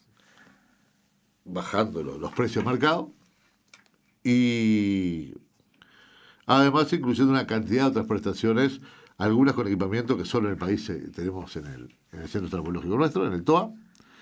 Y realmente creo que va a ser algo que marca un hito diferencial en la atención a la salud. Trajimos un microscopio para neurocirugía muy importante, 2 angiógrafos nuevos que permiten no solo angioplastia, sino también tratamientos vasculares periféricos, también permiten embolizaciones neurológicas, pero este tema del TOA va a marcar un diferencial, un punto de inflexión en la atención de la oftalmología. Y algo que no se ve, que es la revolución de la tecnología de la información adentro de la española. Es decir, para fin de año vamos a tener 100% historia clínica electrónica. Vamos a hacer el hospital sin papeles. Sin papeles y sin andar paseando placas. Todas las placas, rayos X, tomografía, resonancia. Está todo informatizado, todo lo que se llaman PACS, y todos los médicos lo ven desde la computadora de su consultorio. Y tenemos una aplicación, una app, para que los socios puedan hacer las reservas más fáciles y puedan ver los resultados de todos los estudios. Todavía no se ven las imágenes porque pesan mucho, pero los resultados de estudios de laboratorio, busqué unos míos del año 94, lo tenía ahí. Entonces, no hay que estar guardando más los papeles, no hay que estar perdiendo más las placas. Fíjense que nosotros dijimos, no le vamos a prohibir a la gente que vayan a buscar el resultado en papel, que quiera que venga. El laboratorio central gastaba 55.000 hojas A4 mensuales para entregar resultados de laboratorio. Ahora gasta 14.000. El socio de todas las edades, se acostumbró a algo más práctico. Lo tengo en la app. 120.000 de los 190.000 socios ya usan la app. ¿Qué representó para la española transformarse en el sponsor oficial de la selección uruguaya y este último convenio, que hace poquitos días estuvimos allí, que se firmó con la Mutual Uruguaya de Fútbol de Profesionales? Primero resultó un orgullo que cuando jugaba la selección ver y escuchar a la española, realmente eso, los que tenemos la camiseta, es la doble camiseta. Del punto de vista significa mucho en el marketing, significa también una elección del español como lugar de atención de todas las selecciones uruguayas, mayores, juveniles, fútbol playa, fútbol sala, haber atendido ahora a todas las jugadoras uruguayas y extranjeras del Mundial Juvenil. Femenino sub-17. Sí, todos los días alguna venía. Ganó España. Sí, que ganó España. Por eso vinieron a la española. Estuvimos en todos los países atendiendo. Casi todos los días tenemos alguna. Pero significó también algo importante en otro punto en el que pusimos énfasis. Estamos trabajando mucho con el deporte. Trabajamos con Nacional, Peñarol, Danubio, Fénix, algunos clubes de básquetbol, Huelcan, ahora con Capitol a partir de la semana que viene. Y empezamos con el tema del ciclismo y el tema de los grupos de corredores como prevención de salud y tener la sponsorización principal de la selección uruguaya nos da una legitimación para la impulsión de las dos cosas. Es decir, no es una mera propaganda ni el logo en la camiseta de la selección, sino estamos trabajando en el deporte amateur como prevención de salud. Y esos elementos de prevención le damos también realce y visibilidad al estar con la selección uruguaya. Realmente para nosotros fue bárbaro eso. ¿Qué está por venir, Julio? Y está por venir, bueno, antes de fin de año, el próximo, en unos 15 días, no me acuerdo si es el 14, el viernes 14, a las 11 horas, inauguramos en el segundo piso del Sanatorio Nuevo, el Sanatorio Germán Souto, segundo piso entrando por Palmar, la nueva policlínica de cardiología, nuevo servicio de cardiología. Más de 20 consultorios. Tengamos en cuenta que es la principal causa de muerte en los adultos. Espectacular. Más de 20 consultorios, una obra de más de $2 millones. Donde concentramos todas las especialidades cardiológicas, ecocardiograma, las ergometrías. Se muda de donde está en calle Acevedo Díaz, casi Palmar, se muda para ahí, para el segundo piso. Está realmente espectacular. Y eso tiene una doble implicancia. Primero, estamos adquiriendo, que va a llegar dentro de 2 meses, también hay un estudio que no hemos podido meter en la historia clínica digital, que son los electrocardiogramas. Porque ¿cómo se meten las tiritas del electro? Pero hay un par de software en el mundo que hacen el electro digitalizado directamente en la historia clínica electrónica y permiten la comparación de valores. Me mostraron la cantidad de cosas los cardiólogos que hacen. Inversión de más de $1 millón, equivalente a General Electric. Estamos cambiando los 90 electrocardiógrafos de la institución y trayendo ese software que además va unido a los aparatos de ergometría y otros, con los cuales juntamos toda la historia cardiológica del paciente en eso y se pueden ver tendencias hacia adelante, hacia atrás, etcétera. Una innovación absoluta. Bueno. Es decir, creo que el tema de ayudarse en la tecnología y la tecnología de información no tiene marcha atrás. Así que inauguramos eso. ¿Por qué? Porque donde está cardiología hoy y donde teníamos 4 casas y un galpón por Palmar, va a empezar la construcción de un edificio de estacionamiento. Que es muy importante. De 450 plazas, en sociedad con inversores de la Española, para solucionar los problemas de... Así que antes de fin de año estamos teniendo el 14, esa inauguración, y estamos viendo si antes de fin de año o en enero inauguramos otro medio 6º piso del Sanatorio Germán. Y nuestro Instituto de Medicina Altamente Especializada de Cardiología, en el mes de enero, está inaugurando la policlínica de lo que antiguamente se llamaba la Policlínica de Cirugía Cardíaca, en Rivera, pegado al Espacio Mujer. Así que tenemos esas 3 cercas, y para junio, julio del año que viene está previsto ya la inauguración de nuestra policlínica número 26. Esta va a ser en Punta Carreta Shopping. Es cierto. En el nivel 3, dentro de la parte nueva de shopping que aún no se ha inaugurado, ahí vamos a tener nuestra policlínica número 26. Hemos tenido una muy buena experiencia con la de Nuevo Centro. La de Nuevo Centro. De hecho, las encuestas de satisfacción es la que tienen la satisfacción más alta, porque la gente no solo va al médico, va con otra cabeza. Hay estacionamiento ilimitado y asegurado, hay seguridad, no hay inclemencias del tiempo, bueno. Y en Punta Carreta, un barrio en el que tenemos una altísima penetración de socios, es casi lo que nos va faltando. No nos va a quedar Carrasco, después estamos en todo Montevideo. Estamos de Paso a la Arena y el Cerro a Punta Gorda y Punta Carreta. Bueno, y ahora llegan las 3 preguntas finales y un match personal que tengo yo con Abel Duarte. De esta no se salva ningún visitante al divague. Bueno, tú sabes, por supuesto, que hoy CX12 Radio Oriental está en manos de la Arquidiócesis de Montevideo y es la radio católica. Entonces la pregunta que le hacemos a todos es: ¿tú sos católico, sos un hombre de fe, tenés tu creencia?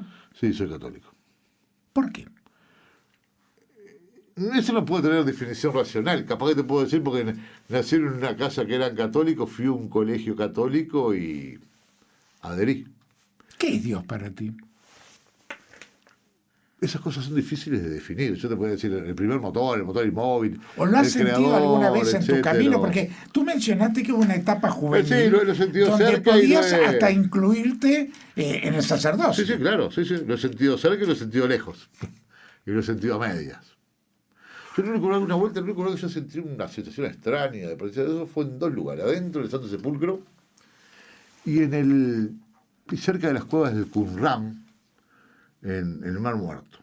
No sé si es porque era un área que está bajo el nivel del mar, pero no sentí una sensación extraña ahí. Pero o sea, actualmente no soy ha sido practicante a la iglesia. A ver, en mi juventud era los primeros años de facultad de misa diaria. Pero sí, soy católico, creo en Dios, creo que es el creador. Y bueno, y realmente no sé si tengo una relación personal tan fuerte con Dios como la tenía antes, y a veces uno se acuerda de Dios cuando se complica, pero sigue teniendo un lugar importante en mi vida. Tú sos un hombre joven, pero todos algún día nos vamos a ir de este mundo. ¿Qué pensás que hay después de, si es que hay? Y bueno, ahí estaba aquella famosa apuesta, no me acuerdo de cuál de los santos era en la prueba de Dios. Si creemos y hay, bárbaro, si no hay no perdimos nada. ¿Te gustaría que hubiera? Por supuesto, sin duda. ¿Por qué? Y bueno, yo me crié en la tradición cristiana y yo creo en todo lo planteado de la vida eterna. Hay gente que no cree, otros creen, hay matices en eso. Creo que capaz que nos merecemos algo mejor que esta existencia terrenal corta y sufriente. Pero sí, yo creo, digamos, en eso soy bastante dogmático. Es decir, a veces algunos me critican porque soy dogmático, pero es decir, si la tomo toda. Entonces el paquete lo tomo todo. Sé que no soy bueno, que no lo cumplo todo. Pero entonces en mi paquete no hay una definición personal, casi te diría que una definición de religión y de Dios y de vida eterna es casi que la oficial de la iglesia. En esa es la que yo creo, y lo tomé como un paquete, eso tanto emocional como racionalmente.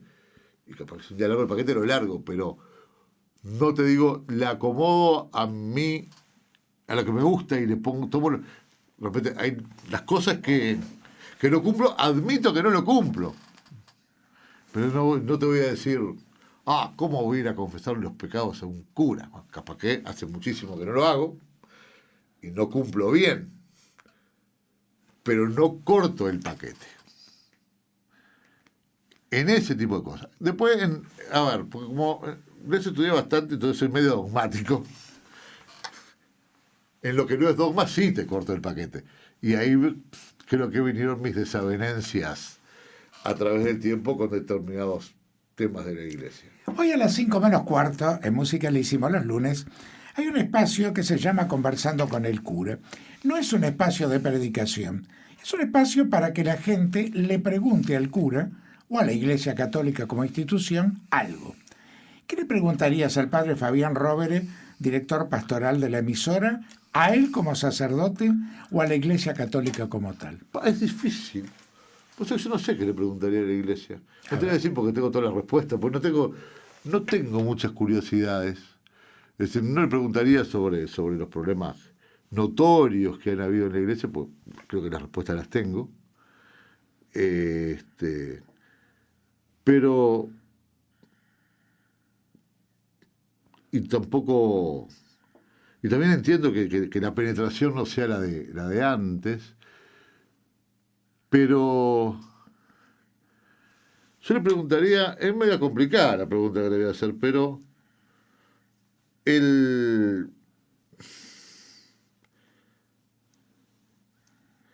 ¿cómo está encarando hoy la iglesia el tema de la justicia social actualmente? Muy bien, es una buena pregunta. Porque, a ver, yo me crié con el Concilio Vaticano II y la Conferencia de Medellín. Y medio me quedé en el tiempo. Así que no sé cómo lo encara la iglesia hoy. Y soy de la época de aquellos debates. Muy bien, a las 5 menos cuarto, la contestación del padre Fabián Robert. Y ahora viene un match que nunca es bueno dilucidarlo cuando uno de los contrincantes está ausente, pero aquí tenemos una polémica con el señor Abel Duarte.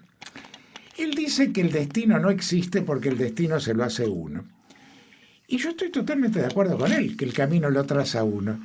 Pero yo sí creo que el destino existe y le llamo a esa cosa imponderable que aparece en un momento y que puede cambiar el rumbo de tu vida. Para el doctor Julio Martínez, ¿existe o no existe el destino? Ajá. Yo creo en el libre albedrío. Yo creo que no existe el destino. Bueno, me voy derrotado. Duarte, ganaste la Además, ausencia. Ya que estamos en la red de la iglesia, hace unos años estuve a estudiar con mi hija Magdalena en el liceo y explicarle cómo hay libre albedrío si Dios sabe todo. El cura lo podría explicar a la gente. Boecho hizo una definición que es la del eterno presente, que Dios vive en un eterno presente, no existe el tiempo para Dios. Entonces, él ve tanto lo que ocurre ahora como en el futuro, aunque no lo esté digitando. Esa es una interpretación filosófica del Renacimiento. ¿Cómo conciliaban el libre albedrío con la sapiencia de Dios? En realidad, yo nunca lo había tenido muy claro, pero hace unos 5 o 6 años con Maggie lo tenía que preparar para el liceo. Me dice, papá, ¿cómo funciona esto? Entonces me puse a estudiar y me convenció bastante la explicación. Es decir, no creo que haya predeterminación, creo que hay libre albedrío, pero creo que sí muchas veces interviene el azar. Y el azar cambia las cosas que uno pueda prever. Entonces ya me siento más confortado. Yo creo que el azar Es a eso que yo le llamo destino. Yo creo que si bien podemos elegir, no siempre podemos elegir todo porque estamos condicionados por otro, y que el azar existe, y existen cosas al azar. Yo nunca pude haber planificado haber sido gerente de la Española ni hace 20 años y menos de 30. Cuando era estudiante, se me dediqué a derecho civil, me dediqué a cualquier cosa menos derecho civil. Pero en algún momento alguien se cruzó en tu camino y te dijo, ¿por qué no entras? Claro, entonces el tema del azar influye mucho. El azar rompe cualquier planificación y existe. Por eso es la famosa teoría. Es a eso que yo le llamo destino. Por supuesto que cada uno es dueño de su vida. Están eso, los claro. elementos de la teoría del caos, están en la ciencia, en la filosofía y hasta en la teología. Bueno, hoy me faltó una pregunta familiar que te la hago ahora. ¿Te ves abuelo? ¿Estás deseando ser abuelo? Si me escuchan mis hijas me van a pegar si les digo que sí. Me veo bueno, pero sé que voy a tener que esperar, como son las médicas nuevas, terminar el internado y la residencia, me parece. Es típico eso, se termina la residencia y empiezan a tener familia en las médicas, de repente se los van de licencia 5 o 6 juntas. Se ha alargado un poco el periodo de la en una sola especialidad, y a Maggie también la veo, bueno, Maggie no tiene ni novio todavía, así que la veo. Me veo, pero no en lo inmediato. Calculo que me faltan no menos de 5 años. Muy bien. Julio, ¿pasaste bien? Muy bien. ¿Te sentiste cómodo? Me sentí cómodo. A veces hay algunas preguntas que a uno se le complica contestar, pero la verdad que me gusta mucho Bueno, el divague. El divague, así es, sin ningún papel acá arriba, las cosas se fueron dando como se dieron. Señores, el doctor Julio Martínez, gerente general de la Asociación Española, ha estado con nosotros en este divague que seguramente siempre decimos lo mismo con Abel. Si a nosotros se nos va rápido, seguro que a ustedes también. Porque no solo conocieron muchas cosas de la Española, sino que conocieron a la persona que está detrás de muchas de estas cosas. Así que